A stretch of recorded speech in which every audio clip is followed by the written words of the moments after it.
Freebies அப்படின்னு. எளியவர்களுக்கு freebies கொடுக்கின்ற ஒரு காங்கிரஸும் ஃப்ரீபீஸ் கொடுக்காத நாங்களும் அப்படின்னு அவர் கம்பேர் பண்ணாரு. ஃப்ரீபீஸ் என்பது இப்படி இழிவாக அல்லது இலவசம் என்கின்ற நிலையில் சொல்ல வேண்டிய விஷயமே கிடையாது. அவர்களை பொருளாதார ரீதியாக அவர்களுடைய பொருளாதார சுதந்திரத்தை உருவாக்குவதற்கான கொள்கை திட்டங்கள் தான் அது. நீங்க ஃப்ரீபீஸை சாமானியர்களுக்கு கொடுக்க மாட்டாங்க பிஜேபி காரங்க. யாருக்கு கொடுப்பாங்க யோசிச்சு பாருங்க. அதானிக்கும் அம்பானிக்கும் ஃப்ரீபீஸ் கொடுக்கிறது தானே இவர்களுடைய செயல் திட்டமாகவே இருக்கிறது. அதனால அவர்கள் ஃப்ரீபீஸ் என்று சொல்லும் போது அதை சாமானியர்களுக்கு கொடுக்க மாட்டார்கள். ஆனால் இந்தியா கூட்டணியினர் சாமானியர்களுக்கு கொடுக்கிறோம் என்று சொன்னார்கள். திரு கோவை சத்தியன் அவர்கள்ட்ட இந்த தேர்தலில் ஒரு வகையில் காங்கிரஸும் பேசுபொருளாக இருக்கிறது, காங்கிரஸ் திமுக பாஜகவும் பேசுபொருளாக இருக்கிறது. ஆனால் வெற்றி அப்படின்றது இல்லை அப்படின்றப்போ அதிமுக இங்கே பேசுபொருள் ஆகவில்லையோ அப்படின்ற கேள்வி வருதுல்ல. 2019 இரட்டை தலைமை அப்போ அந்த தேர்தலை சந்தித்து வந்த முடிவுகளில் அதிமுகவோட வாக்கு வங்கி 18 விழுக்காடு அப்படின்னு.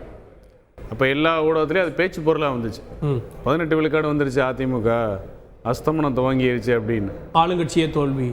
ஆமாம், 18 விழுக்காடு வந்துருச்சுன்னு. இன்றைக்கி ஒற்றை தலைமை தான் சிறந்தது நாங்கள் முடிவு எடுத்து அதில் நடக்க ஆரம்பித்ததுக்கப்புறம் 4வது சுற்று 5வது சுற்று எண்ணிக்கை முடிந்த உடனேயே நாங்கள் 21 விழுக்காடு கிட்டே இருக்கோம். ஓகே, ஒரு தேர்தல் முடியல நான் முடிச்சிடணும். ஒரு நிமிஷம் இடையே இருக்கு. மதுரையில் வெற்றி பெற்ற பின்பு கம்யூனிஸ்ட் கட்சியினுடைய வேட்பாளர் செய்தியாளர்களை சந்திக்கிறார். திரு சு வெங்கடேசன், காட்சிகளை பார்க்கலாம். மார்க்சிஸ்ட் கட்சியினுடைய வேட்பாளரான சு வெங்கடேசன் ஆகிய எனக்கு சுமார் 2 லட்சம் வாக்குகள் வித்தியாசத்தில் மகத்தான வெற்றியை மதுரை நாடாளுமன்ற தொகுதி மக்கள் வழங்கியிருக்கிறார்கள். கடந்த தேர்தலில் பெற்ற வெற்றியை விட வித்தியாசத்தை விட 1/3 பங்கு வாக்குகள் கூடுதல் வித்தியாசம் பெற்று அதிகமாக வாக்குகள் அளித்து ஒரு மாபெரும் வெற்றியை நம்முடைய மதுரை நாடாளுமன்ற தொகுதி வாக்காளர் பெருமக்கள் வழங்கியிருக்கிறார்கள்.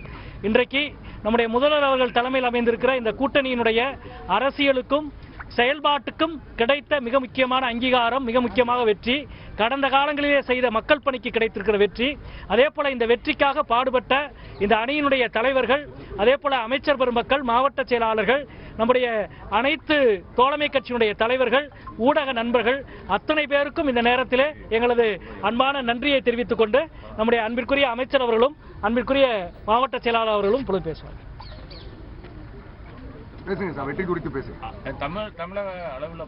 ஓகே, மதுரையில் வெற்றி பெற்ற கம்யூனிஸ்ட் கட்சியுடைய வேட்பாளர் செய்தியாளர்களை சந்தித்து நன்றி தெரிவித்தார். தொடர்ந்து கோவை சத்தியன்.